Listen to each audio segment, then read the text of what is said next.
বিয়ে শাদীর কথা আমি বলতে যাব না, টাইম খুব কম।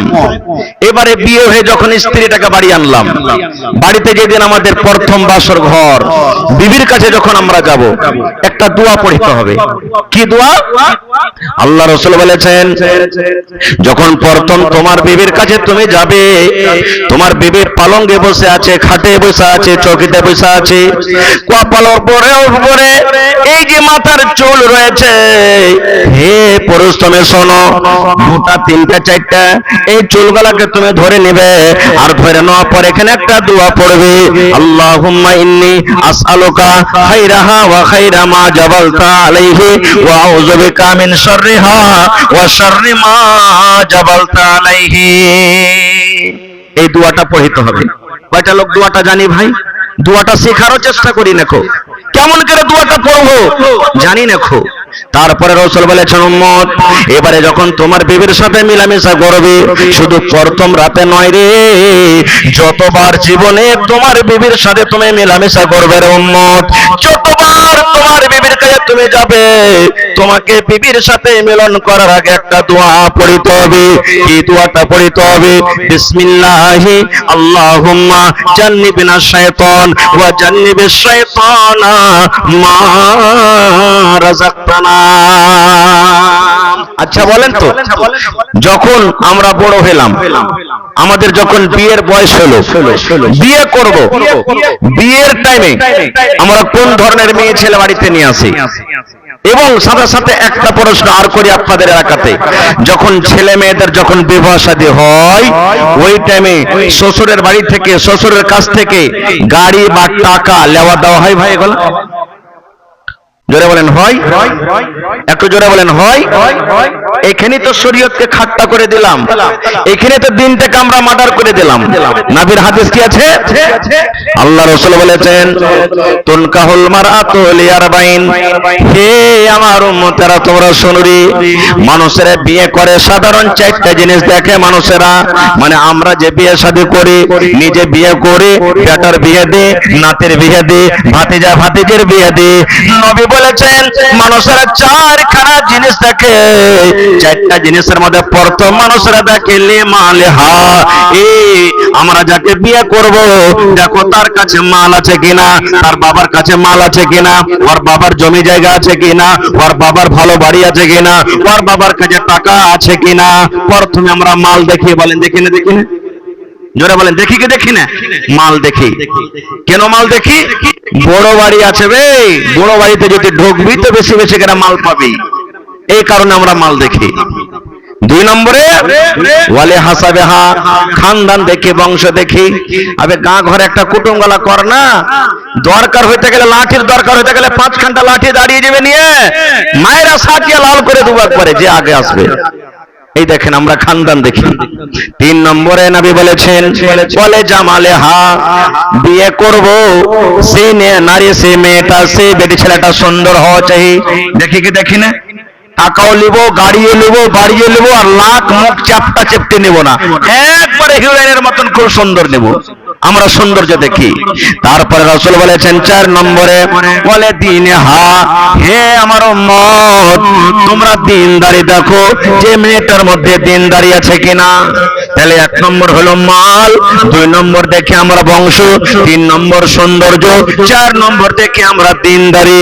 এবার বলবেন মাওলানা, 4টার মধ্যে কোন মেয়ে ছেলের মধ্যে হঠাৎ করে কিন্তু পাওয়া যাবে না, একের সঙ্গে 4টা গুণওয়ালী মেয়ে পাওয়া খুব কঠিন, খুব মুশকিল।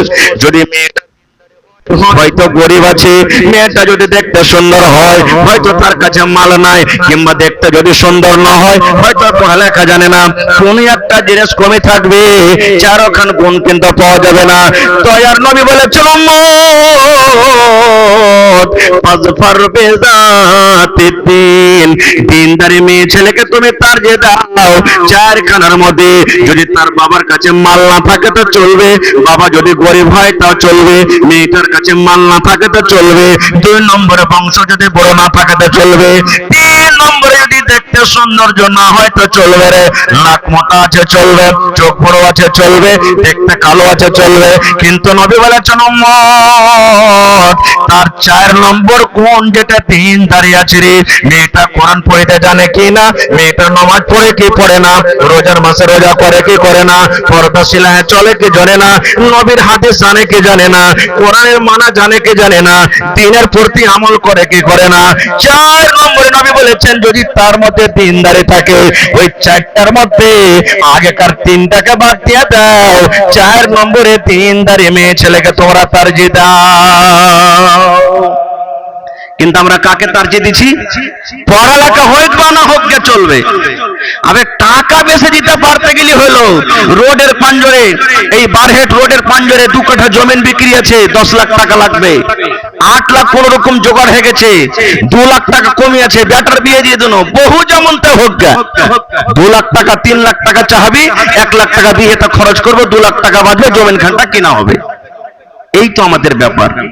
এখানে তো আমরা 3 টাকা মার্ডার করে দিলাম। প্রথমে দিনদার নেককার বিবিকে বাড়িতে নিয়ে আসা উচিত ছিল, কিন্তু আমরা নিয়ে এলাম না। এই জায়গাতে কেমন করে জাহান্নামের আগুন থেকে বাঁচবো? আর একটু আগে চলেন। এবারে বিয়ে শাদীর কথা আমি বলতে যাব না, টাইম খুব কম।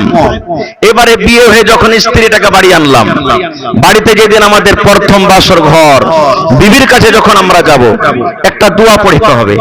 কি দোয়া?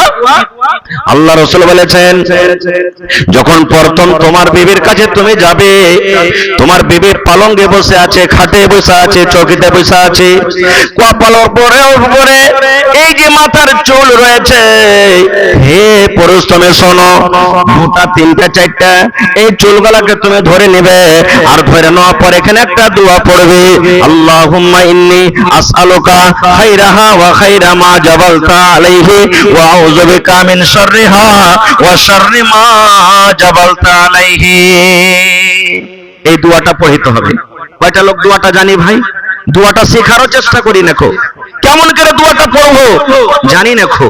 তারপরে রাসূল বলেছেন উম্মত এবারে যখন তোমার বিবির সাথে মিলামেশা করবে, শুধু প্রথম রাতে নয় রে, যতবার জীবনে তোমার বিবির সাথে তুমি মিলামেশা করবে রে উম্মত, যতবার তোমার বিবির কাছে তুমি যাবে, তোমাকে বিবির সাথে মিলন করার আগে একটা দোয়া পড়তে হবে।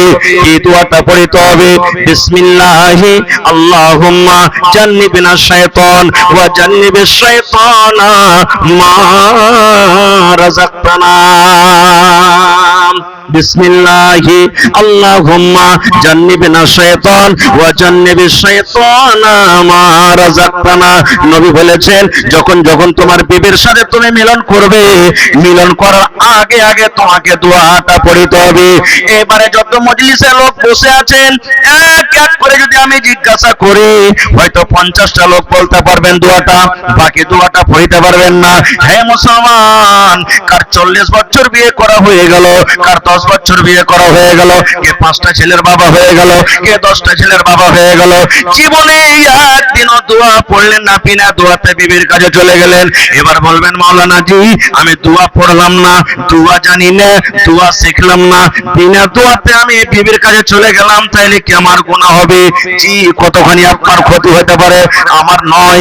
নবী বলেছেন উম্মত যতবার তুমি বিনা দোয়াতে তোমার বিবির সাথে মিলন করেছো, অতবার তোমার সাথে সাথে তোমার বিবির কাছে শয়তান তোমার সাথে গিয়েছে। তাহলে দেখেন এখানে তো ছেলেটার ভবিষ্যৎ আমরা নষ্ট করে দিলাম, এখানে তো শয়তানকে পিছনে লাগিয়ে দিলাম। এক তো বিয়ের টাইমে ভুল, এক তো বাচ্চাটা যখন আইলো পেটে, স্ত্রী পেটে যখন আইলো, তখন আমরা শয়তানকে আমরা পিছনে লাগিয়ে দিলাম, এখানে আজাদ করে দিলাম, এখানে তো আমাদের ভুল হয়ে গেল। খার যা হোক, এবার আর একটু আগে চলেন। এবার দুনিয়াতে ছেলেটা এলো, 7 দিনকে দিন আকিকা করতে হবে। আলহামদুলিল্লাহ, কিছু করি বা না করি আকিকাটা এখনকার মানুষ করছে নাকি? আকিকাটা করছে। এবার ভালো নাম রাখতে হবে, ভালো নাম দিতে হবে। কিন্তু আমরা কি নাম রাখবো? কোন মৌলানাকে আমরা জিজ্ঞাসা করতে যাব না। নামের মানে যাই হোক, অসুবিধা কোনো মতলব নাই, নাম হইলেই হলো। এই যে মোবাইলে আমরা দেখছি, কার নাম রিঙ্কি, কার নাম পিঙ্কি, কার নাম টগরি, কার নাম কোরআনি, কার নাম ঝেটনি, কার নাম ভল্টু, কার নাম পল্টু, কার নাম পটেল, কার নাম রিঙ্কু, কার নাম পিঙ্কু। এই যে দেখেন নাম, নাম রাখি না আল্লাহর নবী বলেছেন উম্মত আল্লাহ রাব্বুল আমিনের নিকটে সবথেকে উত্তম নাম হলো আব্দুল্লাহ আব্দুর রহমান। এই জন্য যখন তোমরা নাম রাখবে আব্দুল্লাহ আব্দুর রহমান দিয়ে রাখো, কিংবা কোন নবীদের তোমরা নাম রাখো, কিংবা সাহাবায়ে কেরামের নাম রাখতে হবে, কিংবা আল্লাহ রাব্বুল আমিনের যেগুলো সিফাতি নাম আছে ওই সিফাতি নাম দিয়ে আমাদের ছেলেদের মেয়েদের নাম রাখতে হবে। আব্দুল্লাহ রাখতে হবে, আব্দুর রহমান রাখতে হবে, আব্দুল সত্তার রাখতে হবে, আব্দুল স্বামী রাখতে হবে, আব্দুল বাসির রাখতে হবে। এই করে করে আল্লাহ রাব্বুল আমিনের সিফাতের নামের সাথে আব্দের সাথে আমাদেরকে লাগাইতে হবে। অর্থাৎ যেই নাম আপনি দুনিয়াতে রাখবেন কিয়ামতের দিন ওই নাম এবং তার বাবার নাম ধরে কিয়ামতের দিন ডাকা হবে। এক নম্বর নাম আমরা এখানে ভুল করে দিলাম। আর একটা কথা আমরা কি ভুল করছি জানেন? দেখবেন একটা এখানে ভুল করলাম, দোয়া পড়লাম না। কত ভাই আছেন 5 বছর 7 বছর 10 বছর হয়ে গেল বিয়ে হওয়া, সন্তান হয় না, ডাক্তারের ওষুধে কাজ করে না, তখন চললাম কোন পীর বাবার বাড়ি, কোন মুর্শিদের বাড়ি, কার বাড়ি, কোন ওঝা, কোন কবিরাজ, কোন ধাগা, কোন তাবিজ, তখন দুনিয়ার যত কিছু আছে সব করি। আল্লাহর কাছে তো আমরা সন্তান চাই, কিন্তু সন্তান চাহার মতন চাই না। নেক সন্তান আমরা চাই না, সন্তান হয় না। আল্লাহকে বলছে আল্লাহ 5টা বেটা হয়েছে, আল্লাহ তুমি একটা বেটি গালা দিও। আল্লাহ আল্লাহ 3টা বেটি হয়েছে, আল্লাহ তুমি একটা বেটা গালা দিও। আল্লাহ ছেলে পেলা হয়নি, আল্লাহ ছেলে দাও। ছেলের দোয়া করছি, কিন্তু ছেলেটা কেমন চাইতে হবে এটা দোয়া করি না। ইব্রাহিম নবী সুবহানাল্লাহ 80-85 বছর বয়স, সন্তান হয়নি, আল্লাহর দরবারে দোয়া করছেন। কি দোয়া? রব্বে হাবলি মিনাস সালিহিন। আয় আল্লাহ তুমি আমাকে একটা সন্তান দাও, শুধু সন্তান দিও না আল্লাহ, যে সেই সন্তান যেন সালেহ হয়, সেই সন্তান যেন নেককার হয়, সেই সন্তান যেন আল্লাহ রাব্বুল আমিন দিনদার হয়, সেই সন্তান যেন আমার গায়ের সালেহ না হয়। দেখেন এখান থেকে আমরা সবক পেলাম যে আল্লাহর কাছে যখনই চাইবেন ভালো জিনিস চাইতে হবে, শুধু সন্তান চাইলে হবে না। আল্লাহর কাছে দোয়া করতে গেলে আল্লাহ নেককার সন্তান দাও, কিন্তু আমরা দোয়াটা করতে জানি না। কেমন করে আমাদের ছেলেরা নেককার হবে? আর একটু আগে চলেন, খারজা হোক নাম রাখলেন, ছেলেটা আস্তে আস্তে বড় হলো। এবার 2 বছর 3 বছর যখন হলো, এখনকার বেশিরভাগ ঘরে ঘরে যদি 100তে 98 বলেন তো চলবে, ছেলেটা কাঁদতে শুরু করেছে, চুপে না। কি দিয়ে চুপাইবে? মার দুধ খাওয়া চুপে না। এই যে পকেটে বড় বড় কুকুরের ছা মোবাইল গেল আমাদের আছে, দিয়ে দিলাম, এই বেটা দেখ দেখ দেখ দেখ, ওরে আল্লাহ দেখ কত সুন্দর, রে বেটা দেখ দেখ কত ভালো করে নাচছি। 1 দিন 2 দিন 5 দিন দেখতে দেখতে ছেলেটা যখন ওই দেখার পর কিছু 2-4টা কথা শিখে নিয়েছে, তখন আমরা মা বাবা গর্ব করে কি বলবো? আরে বাবু আমার বেটা কিংবা বেটিটার মাথা খুবই টেক্কা রে বাবু, খুবই ভালো, এত তেজ, যা শুনছে তাই শিখে নিয়েছে, যা শুনছে তাই শিখে নিয়েছে। ভাই এই যে ছেলেটার ভবিষ্যৎ নষ্ট যে আপনি করে দিলেন, আমি আপনি জীবনটাকে নষ্ট করেছি, এবার ছেলেটার পিছনে ফেলে গেছি। আর একটু আগে চলেন, আল্লাহ রাসূল বলেছেন, হে আমার উম্মতেরা, যখন তোমাদের বেটা বেটে, তখন তোমাদের ছেলে মেয়ের বয়স 7 বছরকার যখন হয়ে যাবে, তাকে তুমি নামাজের ট্রেনিং দাও, ওযু কেমন করে করতে হবে ওযু করা শিখিয়ে দাও, মসজিদের ভিতরে নিয়ে চলে যাও, বায়াত বাণী তুমি শিখিয়ে দাও, সিজদা করার দোয়া শিখিয়ে দাও। দয়ার নবী বলেছেন 7 থেকে শুরু করে 10 বছর পর্যন্ত, 3 বছর পর্যন্ত তাকে তুমি শেখাও। এবার নবী বলেছেন উম্মত, যেই 3-10 বছর হয়ে যাবে রে, 10 বছরকার পরে যদি তোমার ছেলেটা কথা না মানে, তোমার বেটা যদি নামাজ না পড়ে, তোমার বেটি যদি নামাজ না পড়ে, নবী বলেন তাকে তুমি মারো, আর মারার পর তুমি মসজিদের ভিতরে নিয়ে যাও। কেমন করে মারবো যে ভাই? নিজে তো নামাজ পড়ি না, মসজিদ নিজে চিনি না, কেমন করে মসজিদে নিয়ে যাব? নিজে মসজিদ চিনি না, কেমন করে মসজিদের ভিতরে নিয়ে যাব? আল্লাহুস সামাদ। আজকে আমাদের সমাজে এত খারাপ হয়েছে, মোবাইল দেখে, টিভি দেখে, ভিডিও দেখে। এই যে দেখুন মামা বাড়িতে এসেছি, নানা এসেছেন, দাদু এসেছেন, নানি এসেছেন, যখন বিদায় হয়ে চলে যাবেন তখন সালাম দিতে হবে নাকি? সালাম দিতে হবে। আমরা কি বলি? বল বেটা বল বাই বাই টাটা, বল বাই বাই টাটা, এগুলো আমরা শেখাই। আমরা নিজের ছেলেমেয়েরাকে শেখাই বাই বাই টাটা বল। এটা কি বাই বাই টাটা হাদিসে লেখা আছে? না, এটা শরীয়তের খেলাফ। বাই বাই টাটা বলতে হবে না। এই যে দেখেন, শরীয়তকে ছেড়ে দুনিয়াদারিতে আমরা ফেসে গেছি। এখানে আপনাকে সালাম শেখাতে হবে। বেটারে, তুমি তোমার নানুকে, তোমার নানিকে, তোমার মামাকে বলো আসসালামু আলাইকুম ওয়া রাহমাতুল্লাহ। এই জায়গাতে এটা না বলে বাই বাই টাটা। কত ভাই জানেন বিড়ি খাই? আপনাদের এলাকাতে মানুষেরা বিড়ি খায় ভাই? সিগারেট বিড়ি খাইনি? এগুলা খাই কি খাই না? কত ভাই, কত গার্জিয়ান, কত বাপকে নিজের কানে দেখেছি, শুনেছি। যেটাকে বলবে আব্দুল্লাহ রে আব্দুর রহমান, কি জি বাপু, ওই কোঠির ওপরে, ঢাকুরের ওপরে বেটা একটা বিড়ি গালা রাখা আছে, ধরিয়ে নিয়ে তো বেটারে ওই খাইনি রাখা আছে। বলছে আব্বাজি খাইনি নাই। বলে তোর বড় ভাই কি নাই রে? তোর বড় ভাইয়ের কাছে চাহা না, ওই বড় ভাইয়ের কাছ থেকে চেহে তাকে খাইনি বানিয়ে দেবে। বলেন ভাই, নবী বলেছেন 7 বছরের মসজিদ নিয়ে যাও। আর আমি ওকে খাইনি আর বিড়ির যে আমি ট্রেনিং দিচ্ছি, এই ছেলেটা যখন বড় হবে তখন তো ও বলবে, আরে আমার বাপ তো আমাকে বিড়ি ধরাতে বলেছে, আমাকে সিগারেট ধরাতে বলেছে, আমাকে খাইনি ধরাতে বলেছে। তো মনে হয় আমিও যখন বড় হব তো এগুলা মনে হয় আমার ছেলেরাকে, আমার মেয়েরাকে এগুলা মনে হয় কাজ বলতে হবে। বলেন, এই ছেলেটার জীবন নষ্ট কে করলে? আপনি করেছেন। আর একটা কথা কি, আল্লাহর রহমতে, আল্লাহর দয়াতে, আল্লাহর দয়াতে, বাস আমার টাইম শেষ হয়ে গেছে ভাই। এক দুটো কথা আর বলবো। এখন তো আল্লাহর রহমতে মেলে ঘরে ঘরে মানুষের ইলম শিখে। আপনাদের এলাকাতে আছে কিনা বলতে পারবো না। আমাদের এলাকাতে আমাদের মাথা ছিঁড়ে যখন 5 বছর 6 বছর বয়স, 4 বছর 3 বছর বয়স, রাইতে যখন পেশাব করতে উঠালছে বাহিরে, আইগনেতে, গলিতে, ঘুম হালাতে চোখ ঢুলমল করছে, বিছানে যেন পেশাব না করে দেয়, মা বলতেন, দাদি বলতেন, কি বল না রে বল, কি বল? দোয়া শেখাতেন। 1 বাত্তা, 2 বাত্তা, 3 বাত্তা, ঘর সত্তা বাহির মত্তা। দোয়া এগুলো 1 বাত্তা, 2 বাত্তা, 3 বাত্তা, ঘর সত্তা বাহির মত্তা।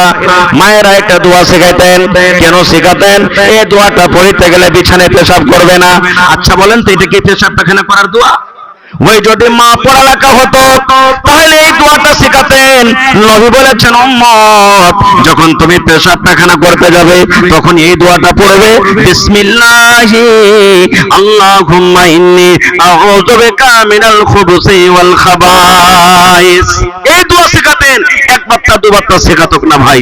ভাই মুসলমান, আমার সময় শেষ হয়ে গেছে। ভাইরে, আল্লাহ যদি হায়াতে রাখেন আবার এই বিষয় নিয়ে কোনোদিন আলোচনা করব। তবে শেষ পেগাম, শেষ মেসেজ আপনাদেরকে আজকে আমি দিয়ে যাই। আল্লাহ তাবারাক ওয়া তাআলা জাহান্নামের আগুন থেকে আমাদেরকে বাঁচতে বলেছেন।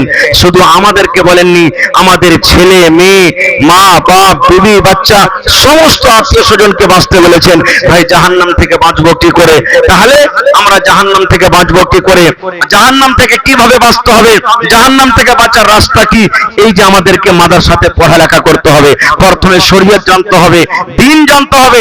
এটা মনে করেন আমি বুড়ি হয়ে গেছি, আমি শিখতে পারিনি, কোনো কারণে জানতে পারিনি, কিন্তু আমাদের ছেলে মেয়েরা আছে, ছোট ছোট বাচ্চা আছে, বেটা বেটিরা আছে, এরাকে শিখাবো নবীর তারিকা মতন জীবনটা যেন কাটতে পারে।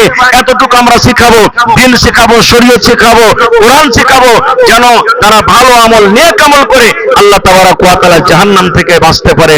আল্লাহ যেন আমাদেরকে ওই জাহান্নামের ভয়াবহ আযাব এবং জাহান্নামের আগুন থেকে, আযাব থেকে যেন আল্লাহ তাবারাক ওয়া তাআলা আমাদেরকে কিয়ামতের দিন বাঁচিয়ে নেন। বলুন আল্লাহুম্মা আমিন। এবং আল্লাহ তাবারাক ওয়া তাআলা যেন আমাদের ছেলে মেয়েদেরকে আল্লাহ তাবারাক ওয়া তাআলা জাহান্নামের আগুন থেকে বাঁচিয়ে নেন। বলুন আল্লাহুম্মা আমিন। রব্বানা তাকাব্বাল মিন্না ইন্নাকা আনতাস সামিউল আলিম। আমিন। আসসালামু আলাইকুম ওয়া রাহমাতুল্লাহি ওয়া বারাকাতুহু।